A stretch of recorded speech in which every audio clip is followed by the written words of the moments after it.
Hey guys, कैसे हो आप सब। मैं आपका दोस्त अंकित। इस वीडियो में हम रोटेशनल मोशन के जो प्रीवियस ईयर नीट के क्वेश्चन है उसको सॉल्व करेंगे। ये काफ़ी स्कोरिंग चैप्टर है। हर साल नीट में कम से कम 2 या 3 क्वेश्चन इस चैप्टर से आते रहते हैं। मिनिमम तो 2 क्वेश्चन आते रहते हैं और ये डायरेक्ट फार्मूला बेस्ड होते हैं।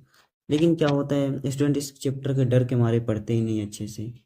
एक्चुअली इस चैप्टर में टफ क्वेश्चन आते नहीं है नीट्स में। मेनली जेई एडवांस में इसमें जो होते हैं क्वेश्चन टफ्स आते हैं। जेई मेंस में फार्मूला बेस्ड क्वेश्चन आते हैं। कभी कभी 1-2 क्वेश्चन इधर कभी कभी आ जाएगा टफ थोड़ा सा जेई में। लेकिन नीट में तो बिल्कुल फार्मूला बेस्ड आते हैं। अगर आपको फार्मूले अच्छे से उसका एप्लीकेशन पता है और थोड़ा सा आपने थ्योरी अच्छे से पढ़ रखा है तो कुछ क्वेश्चन तो आप डायरेक्ट ही कर सकते हैं थ्योरी से ही।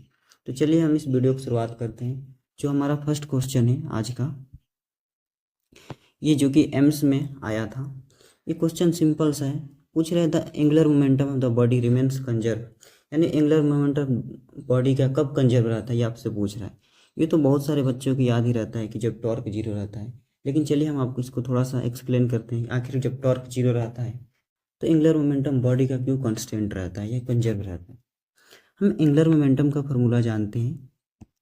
ये होता है L=mv/r। ये कांस्टेंट या कंजर्व तब रह सकता है जब इसका वेलोसिटी और जो डिस्टेंस है, पॉइंट जिस पॉइंट के बहुत हम एंगुलर मोमेंटम निकाल रहे हैं वो कांस्टेंट रहे। वेलोसिटी कब चेंज होगा, जब इस पर लगने वाला फोर्स चेंज हो। अब टॉर्क का फॉर्मूला होता है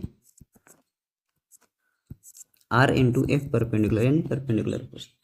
टॉर्क कब जीरो होगा, जब इसका परपेंडिकुलर फोर्स जीरो हो या जो इसका पॉइंट ऑफ एप्लीकेशन से फोर्स के परपेंडिकुलर फोर्स का डिस्टेंस जो हो वो जीरो हो।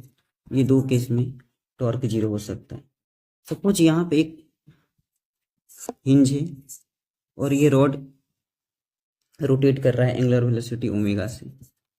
अगर हम यहाँ पर इसका ओमेगा तब चेंज होगा जब इस पर कोई एक परपेंडिकुलर फोर्स लगे। अगर इस डायरेक्शन में कोई फोर्स लगेगा तो इसका एंगुलर वेलोसिटी चेंज नहीं होगा। तो इसमें एफ परपेंडिकुलर का फोर्स का वैल्यू अगर जीरो है तो यहाँ पर ओमेगा कांस्टेंट रहेगा। ओमेगा कांस्टेंट रहेगा तो इसका वेलोसिटी वी भी सेंटर ऑफ मास का कांस्टेंट रहेगा और एंगुलर मोमेंटम भी यहाँ पे कांस्टेंट रहेगा। और सेकेंड केस जो कर रहा है ये जो आर का वैल्यू जीरो, इसका मतलब अगर आर का वैल्यू जीरो होगा तो इस फोर्स का वैल्यू यहाँ पे आ जाएगा। ये फोर्स यहाँ पे लगेगा।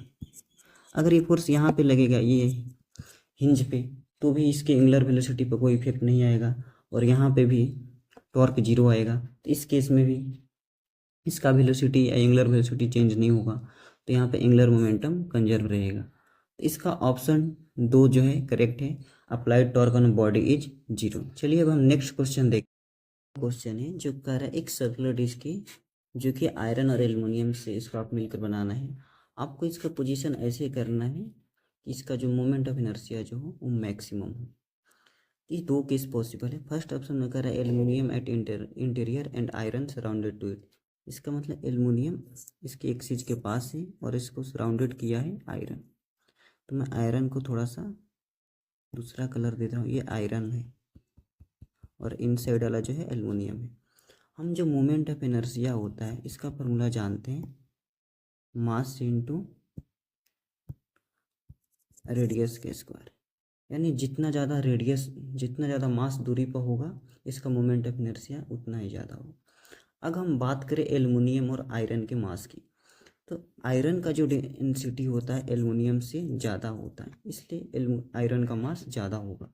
तो हम आयरन को जितना ज़्यादा दूर रखेंगे मोमेंट ऑफ इनर्शिया उतना ही ज़्यादा होगा। इसलिए इसमें जो एक्सटीरियर साइड में होगा वो आयरन होगा और जो इंटीरियर में होगा वो एल्युमिनियम होगा। तो इसका मोमेंट ऑफ इनर्शिया मैक्सिमम होगा। तो ये सिंपल सा आसान सा क्वेश्चन है। जितना हैवी मास इस एक्सिस से दूर रहेगा मोमेंट ऑफ इनर्शिया उतना ही ज़्यादा होगा। तो इसका ऑप्शन ये होगा, ऑप्शन 1 इसका करेक्ट है।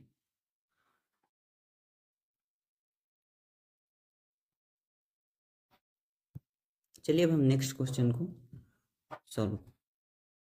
ये क्वेश्चन थर्ड है। इस क्वेश्चन में कह रहा है एक सर्कुलर रिंग है जिसका रेडियस आर है और मास एम है।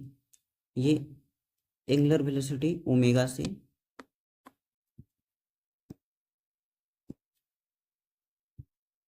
ऐसे रोटेट कर रही है इनिशियल, इसका मास m है और रेडियस r है, ये इनिशियली है।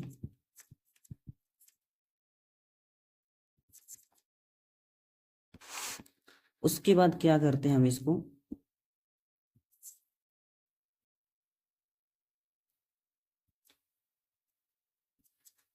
इसके जो डायमीटर्स है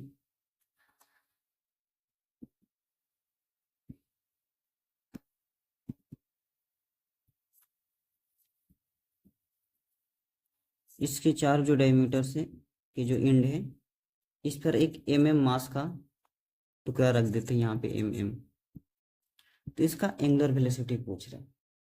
इसमें हमको आपको एंगुलर मोमेंटम कंजर्व करना है। अब यहाँ पर एंगुलर मोमेंटम कंजर्व क्यों रहेगा, यहाँ पे टॉर्क जीरो है। टॉर्क इसलिए जीरो है क्योंकि इस एम का जो एम जी है इस डाउनवर्ड डायरेक्शन में लगेगा, इसका भी एम जी डाउनवर्ड डायरेक्शन में लगेगा चारों का, जो कि इस एक्सिस के पैरेलल होगा, इस एक्सिस के पैरेलल इस डाउनवर्ड डायरेक्शन में होगा। अब हम जानते हैं जब भी कोई भी फोर्स एक्सिस के पैरेलल लगती है तो उसका जो टॉर्क होता है जीरो होता है। तो यानी यहाँ पे टॉर्क जीरो है, तो हम इस यहाँ पे एंगुलर मोमेंटम कंजर्व कर सकते हैं, और एंगुलर मोमेंटम हम कंजर्व करेंगे तो आसानी से हमारा आंसर आ जाएगा। तो initial angular momentum is equal to final angular momentum L1 is equal to L2, Li is equal to L final. Initial angular momentum ये यहाँ पे क्या दिया है, सिलेंड्रिकल सर्कुलर रिंग है, तो सर्कुलर रिंग का मास कितना होता है mr²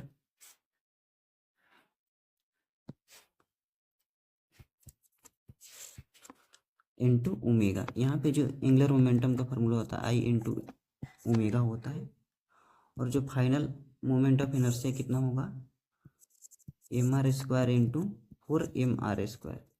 ये सभी r डिस्टेंस पर इससे प्लेस्ड है, तो एक का mr² होगा तो जो चार मास है जिसका 4mr² इंटू ओमेगा डैश।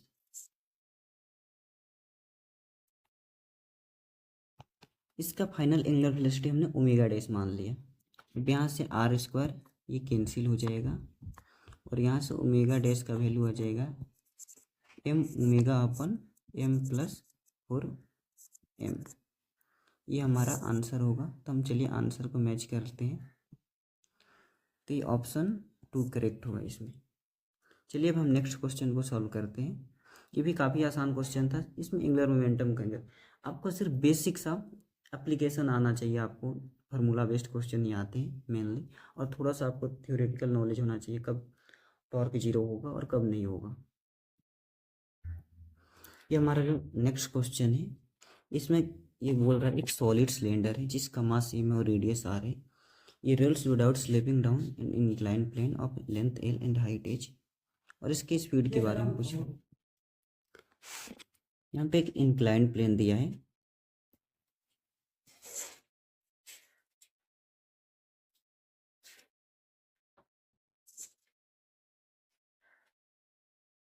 और यहाँ पे एक सॉलिड सिलेंडर है, और ये इसका मास m है और रेडियस r है। यहाँ पे ये विदाउट स्लिपिंग यहाँ पे रोल कर रहा है, तो हमें इसका यहाँ पे जब ये यहाँ पे आ जाता है तो इसकी फाइनल वेलोसिटी v का बारे में बताना है, v कितना होगा, और ये हाइट हमें h दिया है, और ये लेंथ l दिया है। इसका कोई भी यूज नहीं है इस लेंथ l का, सिर्फ ये हाइट h का यूज है, ये सिर्फ आपको कंफ्यूज करने के लिए दिया गया। और यहाँ पे हमको सेंटर ऑफ मास का वेलोसिटी बताना है बॉटम पॉइंट पे। सिंपल से इसमें हम एनर्जी बैलेंस कर देंगे, वर्क एनर्जी थ्योरम का यूज करेंगे। अगर आपको रोलिंग बॉडी के लिए वर्क एनर्जी थ्योरम लगाने आता है तो आप आसानी से सॉल्व कर सकते हैं। आप वर्क एनर्जी थ्योरम का एक बेसिक सा फार्मूला जानते होंगे, work done by all the forces equal to change in kinetic energy होता है। यहाँ पर वर्क एक mg फोर्स के द्वारा ही किया जा रहा है, यहाँ पर फ्रिक्शन रिडक्शन दिया नहीं है, तो mg के द्वारा जो वर्क किया जाएगा mgh होगा, ये h है डाउन इसको आने में,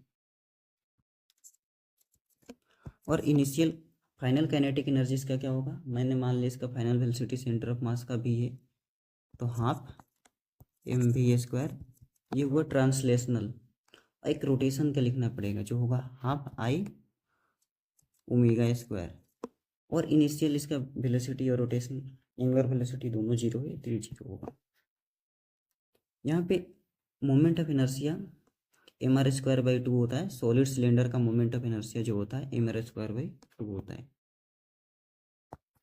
ये एम यहाँ से कैंसिल आउट हो जाएगा, नो सॉरी, पहले इसको और लिखते हैं, हम थोड़ा सा सॉल्व करते हैं।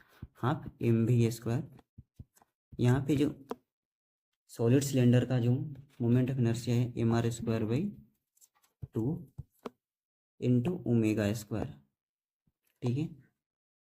अब यहाँ से मास को हम कैंसिल आउट कर देंगे और ये जो बचेगा यहाँ पे जी एच, ये V square by 2 plus omega square R square by 4।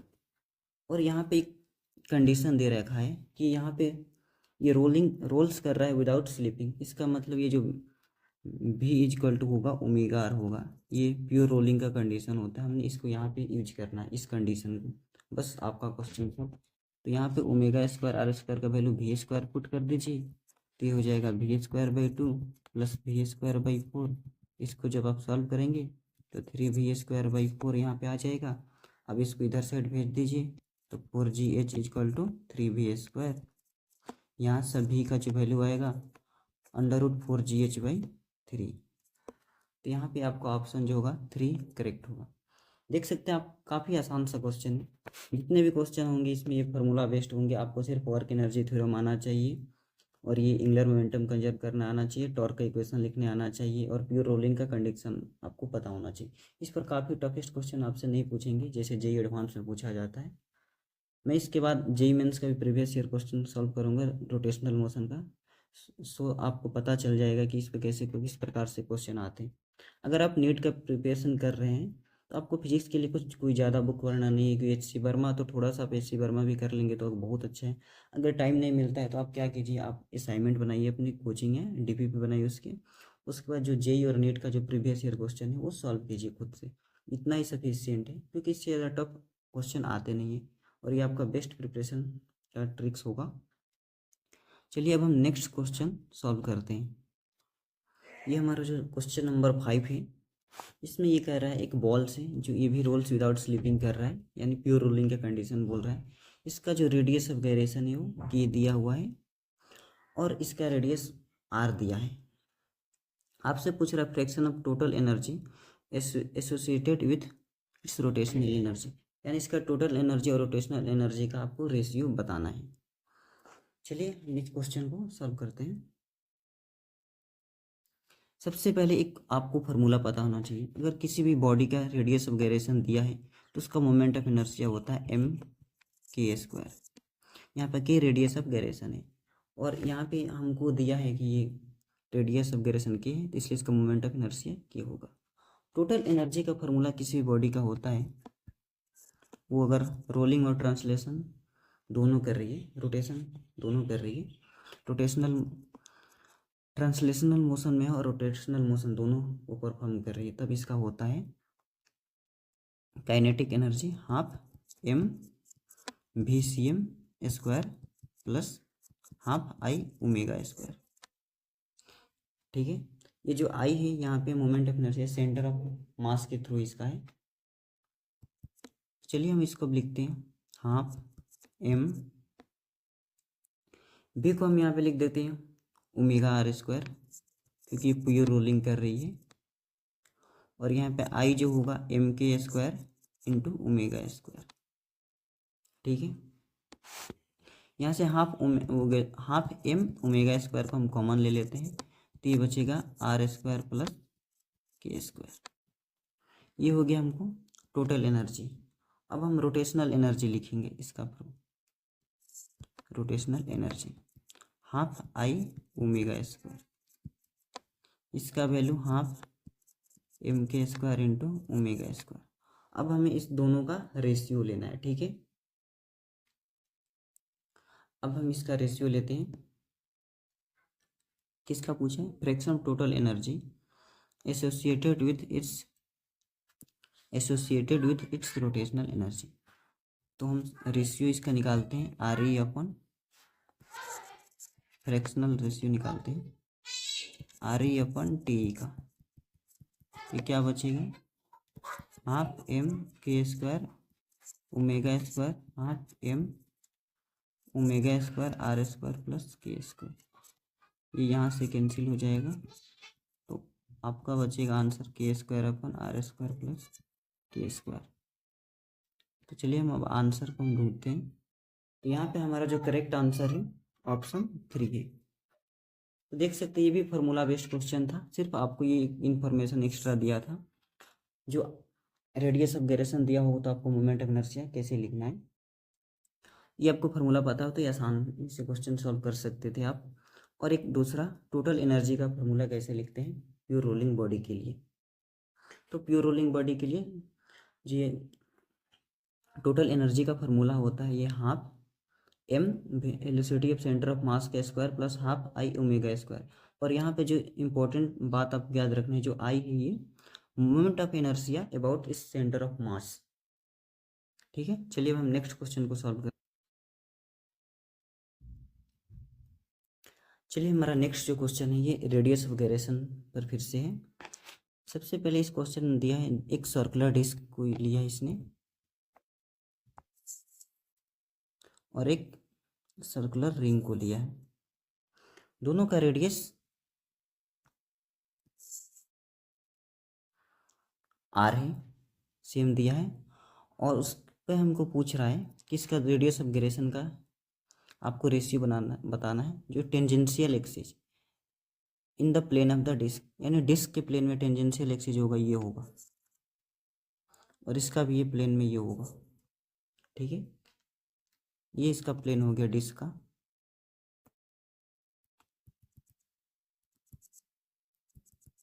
और ये हमारा इस एक्सिस के थ्रू जो हमको है रेडियस ऑफ गायरेशन का इसका रेशियो, और इसका भी इस एक्सिस के थ्रू, ये इस प्लेन में है डिस्क, ये सर्कुलर रिंग, और ये इस प्लेन में है सर्कुलर डिस्क। हम जानते हैं क्या, इसमें आपको परपेंडिकुलर एक्सिस थ्योरम का यूज आएगा और ये पैरेलल एक्सिस थ्योरम का यूज आएगा। परपेंडिकुलर एक्सिस थ्योरम क्या होता है, moment of inertia about Z axis is equal to moment of inertia about X axis plus moment of inertia about Y axis. तो यहाँ पे हमको पता है ये जो जेड एक्सिस के अबाउट किसी भी सर्कुलर डिस्क का moment of inertia M R square by 2 होता है।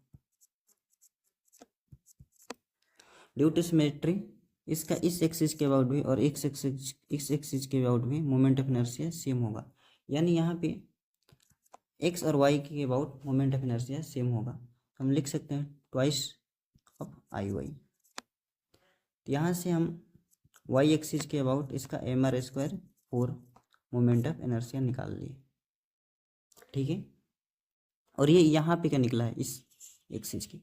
अभी हमको इसके अबाउट चाहिए। ठीक है, तो ये कितना डिस्टेंस पे है आर, तो यहाँ पर हम पैरेलल एक्सिस थ्योरम का यूज करेंगे और यहाँ से हम मोमेंट ऑफ इनर्शिया डिस्क का निकालेंगे।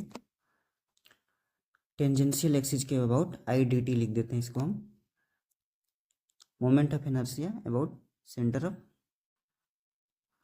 ये सेंटर के थ्रू, तो एम आर स्क्वायर बाई 4 ये परपेंडिकुलर इसके जो प्लेन में है, और ये एम डी स्क्वायर होता है यहाँ पे, तो एम डी का वैल्यू आर स्क्वायर, आर है तो आर स्क्वायर। ये हम फार्मूला यूज किया, I equal to I centre of mass के plus I M D square. ठीक है, तो यहाँ से इसका वैल्यू आता है 5 एम आर स्क्वायर बाई 4। हम रेडियस ऑफ गायरेशन में इस सेम टू सेम इसका मोमेंट ऑफ इनर्शिया कैसे कैलकुलेट करेंगे, रेडियस ऑफ गायरेशन अब हमको के थ्रू किसी भी बॉडी का moment of inertia radius of gyration के थ्रू लिखते हैं एम के स्क्वायर। इसको हम एम के स्क्वायर से इसको एम के स्क्वायर से इसको इक्वल कर देते हैं एम के स्क्वायर के, यहाँ से हम एम के स्क्वायर के 1 इसको देते हैं डिस्क के लिए is equal to 5 M R square by 4। यहाँ से एम कैंसिल हो जाएगा, k1 का वैल्यू आएगा 5 M under root 5 by 4 under root, और ये r बाहर निकल जाएगा। ठीक है, सेम हम इस सर्कुलर रिंग के लिए यूज करेंगे, और यहाँ पे आई एक्स और आई वाई इक्वल होगा ड्यू टू सिमेट्री, इसका भी रीजन सेम होगा। ठीक है, अब हमें moment of inertia circular ring इनका पता होगा, mr² होता है। ठीक है, लेकिन ये जेड एक्सिस के अबाउट होता है, तो हम इससे इसी फार्मूला को यूज करते हैं परपेंडिकुलर एक्सिस थ्योरम का। तो यहाँ पे लिखते हैं mr² प्लस 2i अब आई वाई, यहाँ से आई वाई निकल जाएगा mr²/2। अब हमें इस एक्सिस के अबाउट मोमेंट ऑफ इनर्शिया इस प्लेन में पता है और हमको चाहिए यहाँ पे, फिर से हम ये पैरेलल एक्सिस थ्योरम का यूज करते हैं और यहाँ से हम सर्कुलर रिंग का निकालते हैं टेंजेंशियल एक्सिस के अबाउट mr²/2 प्लस mr²। इसको सॉल्व करेंगे तो ये आएगा 3mr²/2।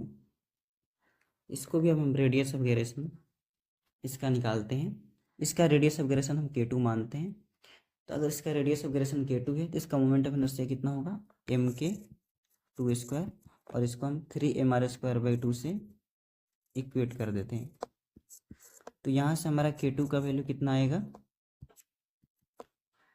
√3/2 into r। अब हमें चाहिए k1/k2 का रेशियो चाहिए। क्वेश्चन में क्या पूछा था, डिस्क और सर्कुलर रिंग का रेशियो, k1/k2 का रेशियो चाहिए, तो हम k1/k2 सिंपली लिख देते हैं यहाँ पे। तो ये आएगा 5/4 इंटू r अपन 3/2 अपन r। इसको जब हम सॉल्व करेंगे तो आएगा 5/6 और इसको पूरा सॉल्व करेंगे तो √5 = √6। तब हम ऑप्शन मैच करते हैं तो ये ऑप्शन 2 करेक्ट है। ये भी काफ़ी आसान सा क्वेश्चन है। अगर आपको रेडियस ऑफ गिरेशन के बारे में जानना है तो आप कमेंट कीजिएगा, मैं इस पर एक वीडियो बना दूंगा और आपको अच्छे से समझाऊंगा कि रेडियस ऑफ गिरेशन क्या होता है और इसका मीनिंग क्या है। ठीक है, अगर आपको भी नहीं उतना डिटेल जानना है तो आपको सिंपल सा फार्मूला याद रखना है। किसी भी बॉडी का जो रेडियस ऑफ गिरेशन होता है, अगर आपको पता हो कि अगर के है, आप कुछ भी एज्यूम कर लिए kx, तो उसका जो मोमेंट ऑफ इनर्शिया होगा mk² होगा। और इसको आप जो मोमेंट ऑफ इनर्शिया निकाल रहे हैं उसके इक्वल कर दीजिए और यहाँ से जो k का वैल्यू आएगा वही आपका मोमेंट रेडियस ऑफ गिरेशन होगा। तो बस आपको ये सिंपल सा कंसेप्ट पता है और परपेंडिकुलर एक्सिस थ्योरम और पैरेलल एक्सिस थ्योरम का यूज आपको आता है तो आप आसानी से क्वेश्चन सॉल्व कर सकते हैं। मैंने आपको वीडियो के स्टार्टिंग में ही बताया था, इसमें जितने भी क्वेश्चन होंगे फार्मूला बेस्ड होंगे और थोड़ा सा आपको इसके एप्लीकेशन आना चाहिए, बस सभी क्वेश्चन आपसे आसानी से सॉल्व हो जाएंगे। चलिए अब हम नेक्स्ट क्वेश्चन को सॉल्व करते हैं। जो हमारा क्वेश्चन नंबर 7 है, इसमें कह रहा है कि डिस्क है जिसका मोमेंट ऑफ इनर्शिया I2 है, ये इसके जो परपेंडिकुलर, इस प्लेन के परपेंडिकुलर जो एक्सिस है जो इसके सेंटर ऑफ मास से पास कर रहा है, इसका मोमेंट ऑफ इनर्शिया इस एक्सिस के अबाउट I2 है। इसको एक और अनदर डिस्क है जिसका मोमेंट ऑफ इनर्शिया I1 है, ये एंगुलर वेलोसिटी ओमेगा से रोटेट कर रहा है, इसके ऊपर प्लेस कर दिया जाता है। यहाँ पे जो इसकी एक्सिस है उसी पे ही प्लेस कर दिया जाता है।